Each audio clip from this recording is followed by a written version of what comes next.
Welcome to the Law School Toolbox podcast. Today, we're answering some questions we've gotten recently from 1Ls about all the different financial aspects of going to law school, so stay tuned. Your Law School Toolbox hosts are Allison Monahan, that's me, and Lee Burgess. We're here to demystify the law school and early legal career experience so that you'll be the best law student and lawyer you can possibly be. We're the co-creators of the Law School Toolbox, the Bar Exam Toolbox, and the Catapult Career Conference. I also run the Girls Guide to Law School. If you enjoyed the show, please leave a review or rating on iTunes or your favorite podcast app. If you have any questions, don't hesitate to reach out to us. You can always reach us via the contact form on lawschooltoolbox.com, and we would love to hear from you. With that, let's get started.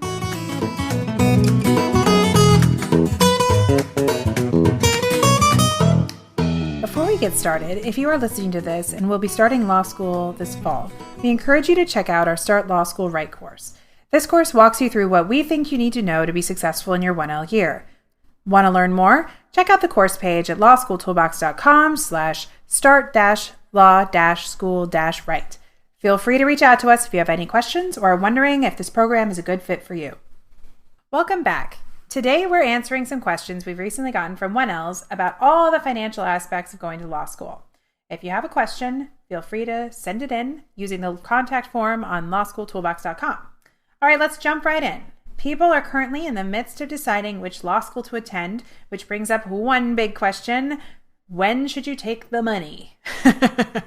And here, presumably, we're talking about taking the money at a lower ranked school and turning down a more prestigious option. So, Allison, what are your thoughts on this? Well, I think obviously this is a really tough question and a very personal question. I mean, to be honest, I often advise people to take the money. It depends a lot on where you want to work, what type of job you think you're going to want to do, the delta, the difference between what you're being offered at one place versus another place, the difference in prestige. Sometimes we get questions like, well, I've got a full ride at Columbia, but I'm going to have to pay full price at Harvard. I should go to Harvard, right? And I'm like, are you out of your mind? Mm-hmm. Like, really? Yeah. I personally don't think that would be a totally reasonable financial choice. You're welcome to make that choice. But, if you're looking at the difference between like Harvard and a school that's tier 2, that's a different story. Like there, arguably, maybe it is worth it to pay depending on what you want to do. Right. I think that's a lot of it. You really have to look into the future. If your goal is to be, a public interest immigration lawyer and being saddled with $100,000 plus of debt is going to be, it's going to be a huge impact for anyone, but with your professional goals, it's not going to be easy to pay that down, and you're getting the gift of $100,000 from a school. That's probably something you need to at least really sit with and see, could you be happy with that choice, or is it still going to get you towards your goals? Is there $100,000 worth of a benefit of this other opportunity? Because it can change, that much debt can really change your post-law school life reality. Yeah, the flip side of that is oftentimes higher ranked schools are more generous with loan repayment and things like that. Although there you really have to dig into the details and make sure you understand, what job would qualify, what happens if you get married and suddenly they're taking into account your spouse's income. Is that going to kick you out of the program? So suddenly you're going to have $2,000 extra you're supposed to pay every month. And, maybe that's feasible or not feasible. I just think, people really have to think seriously about what it is that they're getting into. And, there's student loan calculators online where you can type in a certain amount and a certain interest rate. Interest rates are pretty high on graduate loans. Mm-hmm. So, that's going to make a big difference. And you can actually see, oh gosh, if I borrow $150,000 at 6% interest, this is what my payment is going to look like for 10 years. And I think a lot of people would be very surprised about that. It can be very sobering. Yeah, for that, you've really got to back out. Okay, well, if I'm spending, $2,000 a month on my loan payments for 10 years, how much money do I need to make to be able to afford that? Because you probably need a house and stuff too. Right. And, that's like just your loans, you're like, yeah, exactly. Like you haven't calculated a place to live or something to drive or the transit you're going to have to take. You've got to really think seriously about how this taking on all this debt is going to impact your life, because It definitely does. It absolutely does. And I think it was even surprising to me out of law school, when I was looking at my loans, there was a point where like any other loan that I might have had, be it a mortgage, a car loan, like there were many of these different options, were all had a lower interest rate than some of my school loans. And so it was just kind of like, it's really crazy that some credit card deals were better than my school loans were. You have to really think about what you're taking on at these different interest rate levels. Yeah, and I think if you do decide that you're going to take the money, you also have to be aware of what you're getting into there, because the reality is certain schools, they give a lot of 1L scholarships, but then a lot of people don't keep those scholarships. Mm-hmm. So, you've got to think seriously about, well, what if I can't maintain the GPA requirement? And in some cases, unfortunately, the system is structured so that a lot of people cannot just mathematically maintain those GPA levels and keep the money. So would you pay full price at the school? Right. That for your second and third years, that's what happens to some people. What are you going to do? Are you going to drop out? Right. What are you going to do if you don't keep this money? Mm-hmm. I think that's a really, really good point. You have to run all those scenarios. Lawyers are trained to be worst case scenario people that can make us difficult to love and build lives with sometimes. But in this case, you do want to run all the worst case scenarios. What if you lose the scholarship? What if you don't get the big law job that you want? We talk to a lot of students that say, well, I want, I'm a 1L and I want big law to be my future.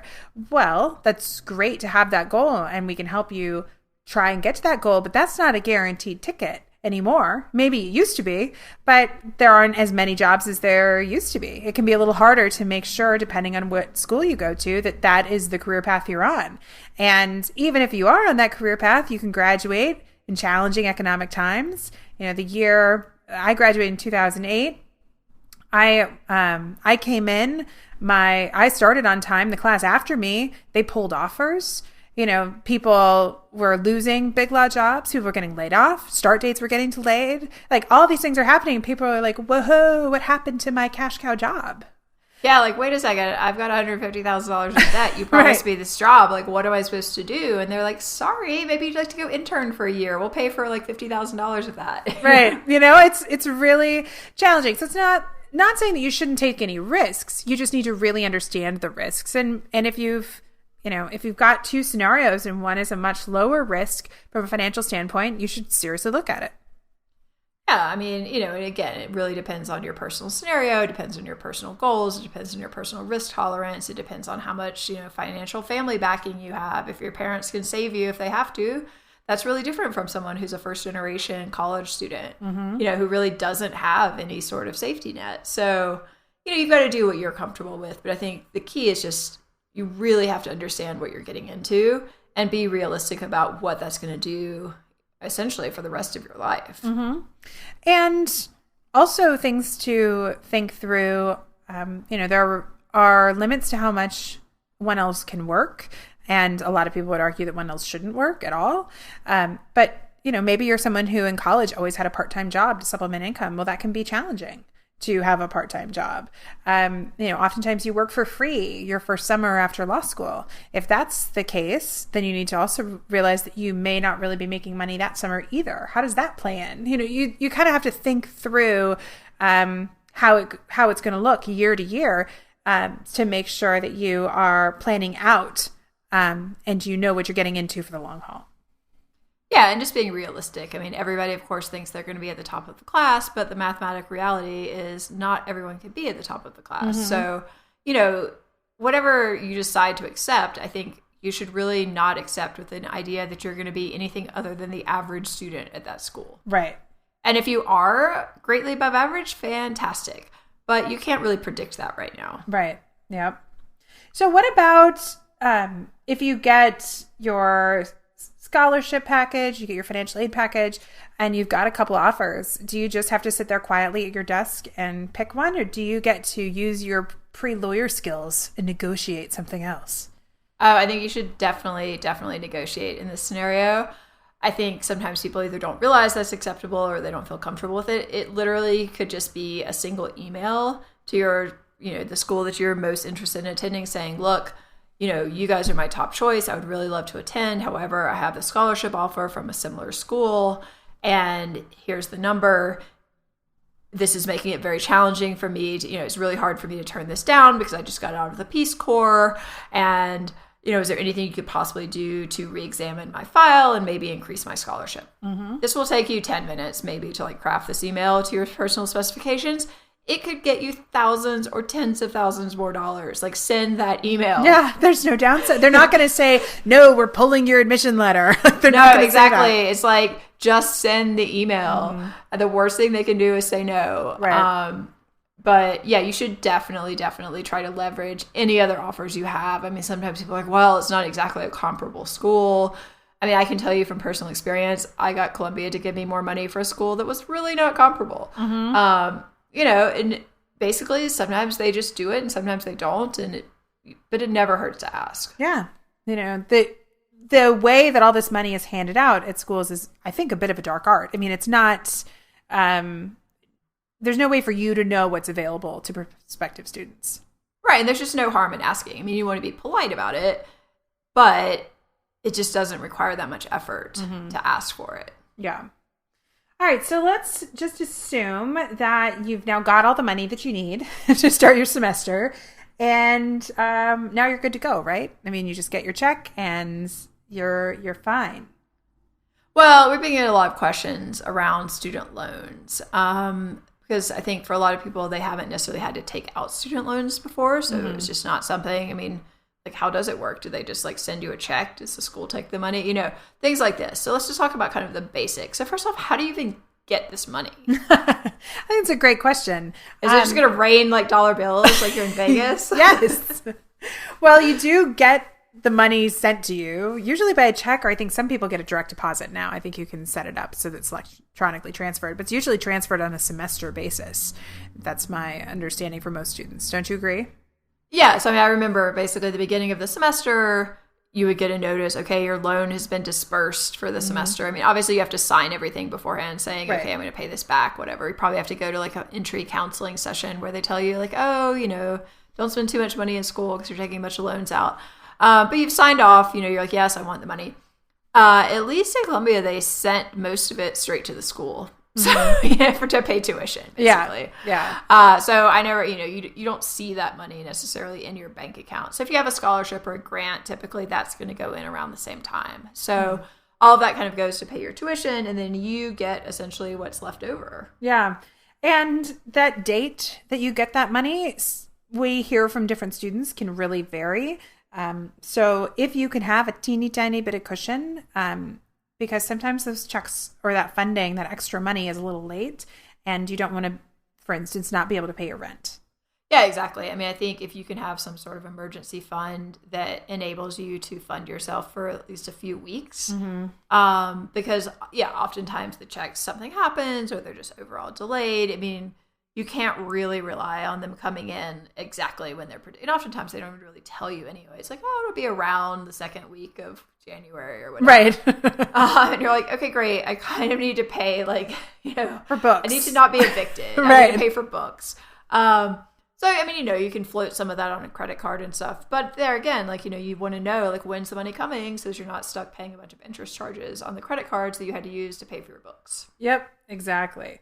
And if you're really unsure about how you're supposed to get your money or how this all works, you should go become best buddies with your financial aid office at school. There are people who should be able to explain this to you. Yeah, I mean, if you have problems or you're just not sure what's happening, you want to have someone that you can talk with. So ideally, you want to have some sort of relationship with that person before you go in tears. Yeah. But I mean, inevitably there are going to be some issues, stuff isn't going to show up on time, or it's not going to be the exact right amounts that you thought you were getting. So yeah, learn who it is that's responsible for helping you and make those people your allies. Yeah, exactly. And make sure you understand how much you can borrow, and be strategic and know if that's going to be enough. There are all these different types of loans, federal loans and private loans, and what are the limits, and again, what does that mean for repayment? Because it might not, $5,000 may not sound like a lot more between one year to the next now, but you do that at an interest rate. What is that $5,000 really costing you? So ask a lot of questions before you just say yes to all the available money. Yeah, you want to be sure you understand, which are the least costly loans. Are they federal? Are they private? I mean, typically the government ones I think are better. I don't know if that's still true, but you want to understand this. And if you have circumstances that are not just I'm a single person who's going to law school and living with 3 roommates, but you have say you have a family, you're supporting kids, you're a single mother. You may need to do some investigating to figure out how you can possibly cover all of your expenses that are not necessarily included in that typical student budget. Mm-hmm. Yeah. So you need to early and often talk to financial aid so you have all the information possible, because money stressors during the semester can be a huge distraction from getting your work done and being successful academically, which is your primary goal really in school. And so the more that you can get this figured out on the earlier end to prevent drama, the better. Right, because, you don't want to be in a situation where, for example, your car needs a repair and that's the only way that you have to get to class and you don't have the money for that. Right. I mean, anything you can do to kind of build up a little bit of financial cushion over the summer or, however, maybe you take ask everybody to give you like birthday gifts of cash this year because, you need to put it into your school fund, basically. Right. But trying to have some sort of cushion to cover like the basic emergency situations you're likely to encounter. Someone gets sick, your dog has to go to the vet, your car breaks down, whatever it is. It's just going to reduce your stress and allow you to focus on school. Yeah. I think it's so interesting now with the GoFundMe campaigns, or I had a friend that I grew up with who was just raising money to do an album. She's a singer, songwriter, and, people are donating to her GoFundMe campaign to launch this album. I think it really is an interesting time where if that's what you need from your village, if that's the support you need, just like people are getting married and doing, honeymoon funds or, home down payment funds as wedding gifts, ask for support, say thank you, for wanting to buy me this $30 scarf, but I could really use $30 in my emergency fund more. Yeah, I'm from the South, so I'm like, oh, that sounds so like rude. I couldn't possibly do that. But, I think giving people the option to help you, like you could have a law school shower. Why not? Yeah, exactly. You could have a Amazon wish list of like books that you need for your first semester, whatever it might be. You can get creative to help your village, cut down some of these costs or create this rainy day fund. Yeah, I mean, it's quite possible your spinster aunt who has plenty of money might just be perfectly happy to spend several $100s buying you law school books on your Amazon wish list. Yeah. You never know. You never know. Okay, so you get all these loans. When do you have to start paying them back? Well, typically you're not going to have to start paying them back until you graduate. The problem is, at least on some of them, interest is going to start accruing immediately. Mm-hmm. So, it's a totally open financial question, and individual circumstances vary, but you're probably not going to have to repay them until you graduate, but you're going to have to start repaying them pretty quickly after you graduate. And I don't even think they let you wait until you've taken the bar. If I remember correctly, that I think the loans, at least when I graduated, kicked in November or something. I think it was like that. 6 months. Yeah. And then you could defer them again if you weren't working. To try and push them off a little bit longer. But again, you're accruing interest. So it's not totally free money. I mean, you need to start paying them down. But if you aren't working, you can oftentimes get a hardship allowance to push them out a little bit longer. Right. And then people ask, well, are there other ways that like somebody else can pay these loans for me? And the answer is yes. I mean, in theory, your school might have a loan repayment assistance program or an LRAP. And there are also certain government programs for public service and things like that. Or if you really have a hardship situation, they're not going to necessarily pay them back for you, but you might end up getting them forgiven, but it's going to be 20 or 30 years down the road and not generally going to be a great situation. So I think your primary operating assumption should be that you are going to have to pay these yourself. Mm-hmm. I think the other thing to remember is if you aren't performing well by paying your student loans, it's going to show up in your credit report. It's going to make it harder for you to do everything else that you want to do. Get a car, get a house, get a credit card, you name it. So this stuff does show up on your credit report, and you don't want to mess with it because it can be really problematic. Yeah, it's something to take seriously. Mm-hmm. In fact, we've got an episode coming out shortly with a guy who created this website called Financial Panther. He is an attorney and actually paid off, I think it was around $80,000 of loans. So he actually took the money to school and still had $80,000 of loans. But he paid those off in 2.5 years when he started Wow. working in a law firm. Yeah, so that's a great episode if anyone's interested in this topic about how he actually did that. Yeah. I mean, it's something you really want to take seriously and look down the road. You know, if, like you said, if you've got $2,000 a month every month and you're looking to try and buy a house, it's going to be maybe hard to save and do $2,000 a month of loans and pay your rent and get a dog walker and get takeout because you're never home to cook and all that stuff. Yeah, well, and also when you're looking, I mean, they look at your total debt load when you're looking for houses. So, I mean, yeah, people are giving a mortgage do not really love to see like $200,000 of student loan debt. Right. It's not, that might be more than the mortgage, depending on where you're buying a house. That was your house right there. Yeah, exactly. Okay, so now you're in school. I mean, what suggestions do you have for minimizing the debt load while you're in school? Maybe you don't have to take out so much, or you're just not, straining yourself so much so you have enough money. Right. Well, I think you've got two sides of the equation, right? I mean, you want to minimize your expenses and you want to maximize your income. Yeah. So in terms of minimizing expenses, I mean, it's the old story. You can live if you live like a lawyer when you're a student, you're going to live like a student when you're a lawyer. Mm-hmm. So, the student years are the time to be living with roommates, minimizing your transportation costs, taking stock of your entertainment expenses. Like, are you traveling the world? Maybe that's not really what you need to be doing right now. Are you spending tons of money on going out to fancy dinners or really expensive drinking? You can spend your money on whatever you want, but I think you just have to realize if you're spending loan money, taking a vacation to, say, Bali, you're going to have to pay that back later. Right. It might be a really, really expensive trip to Bali. Yeah. Not to say you shouldn't do it. It'd be a great memory, but think about it. Yeah. And there are some ways that you can think about making money even while you're either in school or over the summers. So we like to call it the side hustle, but I was an SAT tutor while I was in law school my first year to make some money on the side because it was really flexible work and I liked doing that. Now there's this whole slew of stuff depending, especially if you live in an urban area, when you've got TaskRabbit and delivery apps like Instacart, dog walkers, Ubers, Lyfts. I mean, you name it. There are tons and tons of side hustles that even on your breaks, you can just work for a couple of weeks to try and make some extra money. Even in a metropolitan area, like babysitting can make you pretty good money by the hour, actually. Oh, yeah, absolutely. So there's a lot of stuff that you can do to supplement your income without really jeopardizing your academics.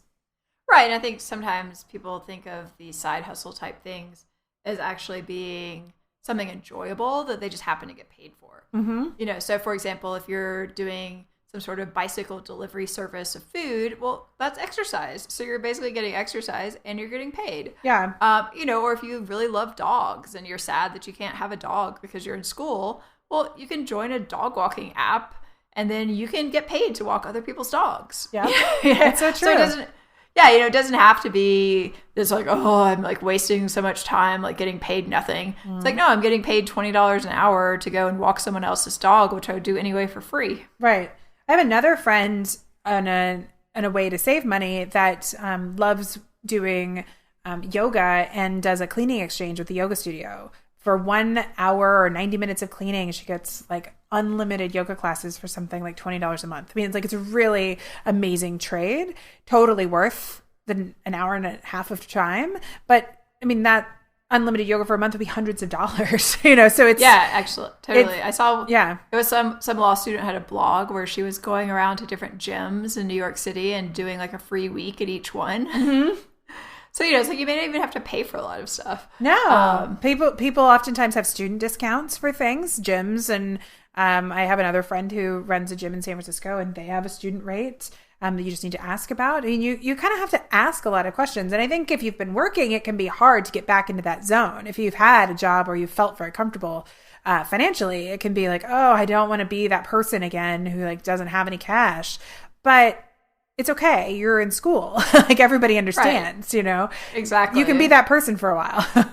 Yeah. And if it saves you a year on your student loan repayment because you decide to really minimize your expenses, instead of buying 10 supplements, you're going to share some with your friends, or you're going to rent them from Amazon and return them or buy them used. I mean, these are like pretty minor things you can do that actually can add up to quite a bit in the end. Mm-hmm. Yeah. I even have friends who, to save money, they've done like cooking parties where they come together and they all bring stuff to make kind of these big salads that they put in these mason jars, so they can all like pool their resources and then have like food to stuff their fridges, which is a lot cheaper than eating out, which is kind of brilliant. I mean, my law school, the food on campus was so expensive. If you were trying to save money, the first thing you needed to do was not buy coffee and food on campus. Like a salad was like $10, $12, like not worth $10 or $12. Yeah, and it probably wasn't even very good. No, it was terrible. It was horrible. So yeah, so I think thinking about, ways like on a Sunday you can spend a few hours cooking and prepping a bunch of meals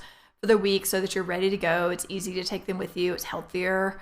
Stuff like this. I think you can minimize your expenses to the extent possible and end up in a better financial place. I mean, the other thing we haven't really talked about is maybe there are outside scholarships you can look at. Yeah. Like the ABA or your local bar association or lots of different places. Yep. Some alumni associations. I know my law school, I think the women's law, and I think the maybe it's the Asian American Bar Association. A few of them do their own scholarship awards for students in law school.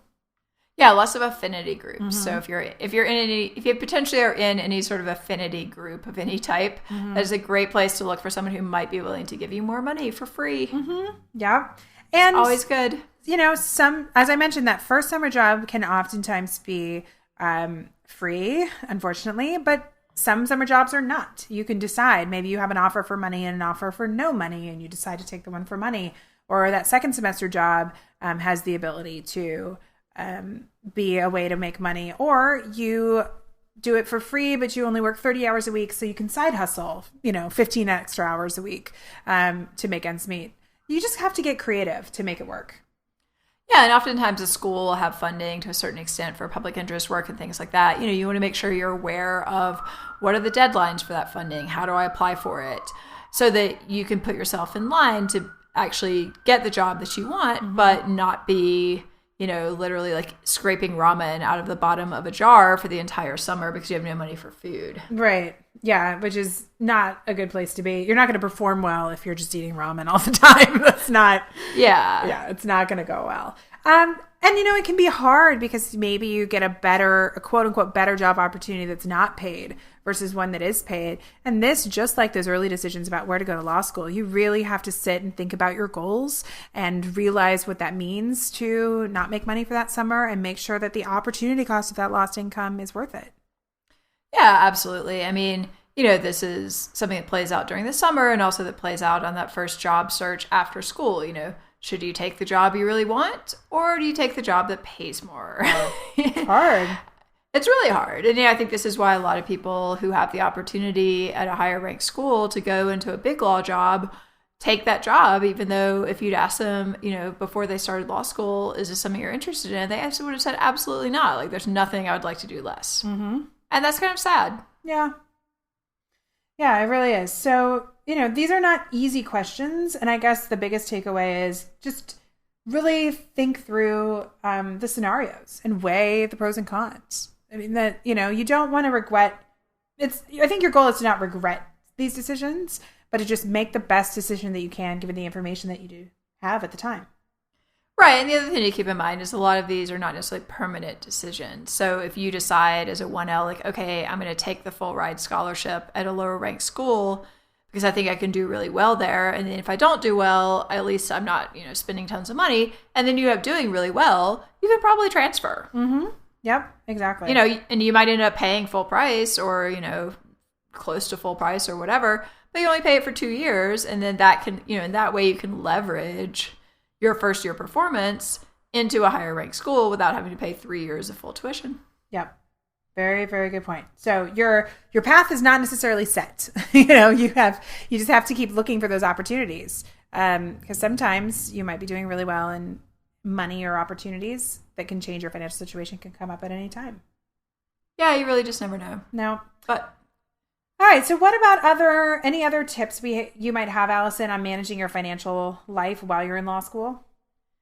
Well, I think as much as people don't want to hear this, I think you probably need some type of budgeting program or system in place, because the reality is if you are living essentially on your student loans, you don't have a lot to go over. Like you actually have a pool of money that has to last you a certain amount of time. One app that I've seen people talk about as being really popular is called You Need a Budget. We can put that in the show notes, but that seems to be a popular one that kind of integrates with a lot of stuff. But the reality is you have to know where your money is going so that you don't end up in a situation at the end of the semester where you can't pay your rent. Yeah. I've also seen these, I guess you would call them kind of like prepaid debit cards, where it's not like a debit card that's directly linked to your checking account, but you set up a card and it functions like a Visa card, but you just put money onto it on a regular basis. Right. And a lot of folks are using that for budgeting. I have $300 a week for, these expenses, or I have I'm only going to use this card for groceries and money, or this is my, entertainment fund. And when it's out, then I'm sitting at home watching Netflix, like whatever it has to be. It allows you to just set up these kind of very strict guidelines for yourself. And depending on how you are with money, you may want to look into different ways that are alternatives of, the old idea of just, taking out cash and only spending from cash, which can get kind of annoying at a certain point these days. Yeah, exactly. And I think the other thing is just being open, with your friends at law school about, I used to say, like, when I would notice my credit card bills had gotten too high and I was like, oh gosh, I really need to cut back. But I would just announce, okay, I'm on an austerity program. And other people were like, oh, that's a good idea. Like, I should be on an austerity program too. And so then we'd all kind of go on this austerity program where we would actually support each other instead of going out and spending a lot of money on food or drinks or partying or whatever. We would decide like we were going to have a potluck. And you still got to hang out with your friends, but everybody was kind of open and being on board, and like you kind of felt good about it. You're like, yeah, I'm being responsible. I'm on an austerity program.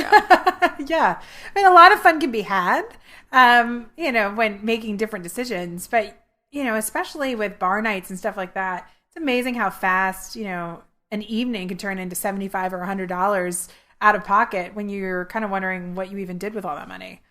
Yeah, and I mean, on a college, any sort of university campus, there are going to be tons of free events and things like that, and free food. You'll eat more pizza than you ever could imagine. So much pizza. But, try to get on the board of one of those organizations, and then you can decide to buy something else besides pizza. I know. One thing if you're going to graduate with a lot of debt, which is really inevitable for a lot of people, think about continuing to live like a student for a few years after you graduate, because it's going to be a lot easier at that point than it's going to be when you have other responsibilities. It's true. Like I said, this other podcast we have coming up will be really interesting for people who are interested in that. But I think it's a good point. This guy was like, look, I lived with roommates and my now wife after law school for a couple of years in like a 3-bedroom house or whatever. He's like, because I figured it would be a lot easier than if we were married and had a kid and then we tried to take on roommates. Like, we're never going to do that. Right. I think that's true. And a lot of folks, especially if you go a bigger law firm route, feel tied by the golden handcuffs of debt. And maybe you're unhappy and you want to leave, but if you have these high loan payments, you feel like you can't, because the further away you get from law school, the harder and harder it is to unwind yourself financially sometimes from these big firm jobs. And so if you can get, that debt load off of your back so you can make whatever choice that you want moving forward, it can be very freeing. Yeah, exactly. And then finally, I think one thing that people may not have on their radar screen, but I think you could think about now, is bar expenses. So as a 1L, there's going to be a lot of pressure to just sort of blindly sign up for a bar course that's, on your campus offering you a discount. There's really no reason to do that, to be honest. Like, you don't know what sort of prep you're going to need. You don't know what sort of options are going to be available. So don't make a huge financial commitment at this point, because it's probably not really going to be necessary. And people make it sound so easy. It's like, we'll just pay, $3,000 to $5,000 for your bar prep. Lock it in now, and then you'll just take out a bar loan, which is another amazing idea, is that at the end of 3 years, you might have to take out another loan to get you through the summer after graduation. Let's talk about needing to set up a fund and ask your village for help. I mean, it's like, you have to take out another, $5,000 plus to just get you through the summer until you can sit for the test. The money doesn't end. The money issues don't end in May. When you graduate, but we really want you to be conservative and not sign yourself up for a lot of financial responsibilities at the end of your 3L year when you just don't have enough information. Those opportunities to buy all that programming will still be there. It'll still be there. They're not going anywhere, and it's not going to be that much more expensive, to be honest. Yeah, it's just a big commitment. You don't necessarily need to make as a 1L when you have no idea what your personal circumstances are going to look like. Yep, exactly. All right, well, unfortunately, I think we're about out of time. If you enjoyed this episode of the Law School Toolbox podcast, please take a second to leave a review and rating on iTunes. We'd really appreciate it, and be sure to subscribe so you don't miss anything. If you have any questions or comments, please don't hesitate to reach out to myself or Allison at lee@lawschooltoolbox.com or allison@lawschooltoolbox.com, or you can always contact us via our website contact form at lawschooltoolbox.com. Thanks for listening. Good luck with your budgeting, and we'll talk soon.